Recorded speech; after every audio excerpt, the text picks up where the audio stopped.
Hello guys, panibagong gawa naman tayo. Gawa tayo ng cake tamar. Ito yung minamasa ko. Minamano-mano ko kasi ginagamit ang isang mixer. Pass forward na lang tayo guys. Hindi ko na kasi pag pinakita ang pagsalin sa hulmahan. Daya diretso na tayo sa pagluluto ng cake patungo sa oven. Yan ang oven namin. Medyo kataasan yung oven namin. Ganyan talaga, matangkad kasi tayo. Hirap kasi guys, wala tayong assistant. Dito gawa mo, luto mo. Ganyan ang trabaho ko dito. Simpleng baker lang din naman ako. Kaya hindi na kailangang may assistant pa. Ito, pinapasok ko sa mga hulmahan sa oven. Disclaimer lang ha, yung nakita nyo sa baba is malinis naman yan ang sahig namin.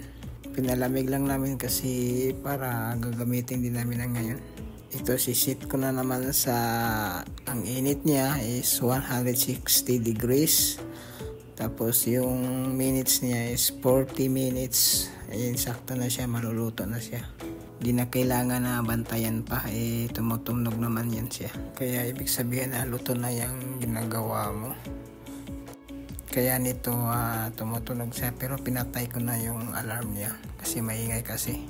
Kaya nagkuha na ako ng gloves para buksan yung oven. Kaya hinahango ko na sa palabas yung mga cake. Medyo marami kasi yung cake na ginagawa ko pang stock. Mahirap kasi yung magawa ng pa isa-isa lang 5. Matagal kasi yung proseso paggawa ng tamar cake. Kaya bultuhan ko na, nagawa ako ng 25 piraso na cake tamar. Pasensya na kayo, hindi ko pinakita yung ang recipe paano paggawa kasi nandyan pa kasi yung mga kasama namin, mga manager. Kaya mahirap na kasi makita tayo, baka masisanti tayo or may fines ba. Hirap na kasi, alam mo na yung mga kasama natin magagalit din. Ito, mga kasama ko naglagay siya na sa taas ng oven habang na-DC yan. Nag-hi sa inyo. Ito, patuloy lang kasi ako nagkuha ng cake tamar galing sa oven. Minsan kasi maraming order, kaya damihan ko lang paggawa.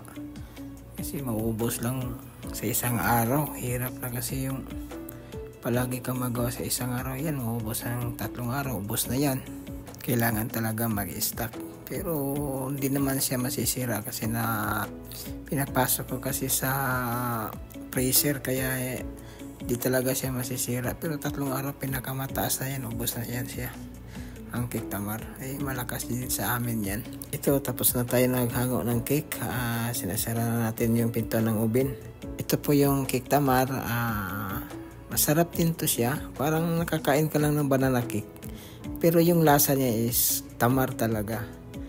Yung recipe niya diferensyado lang sa banana cake.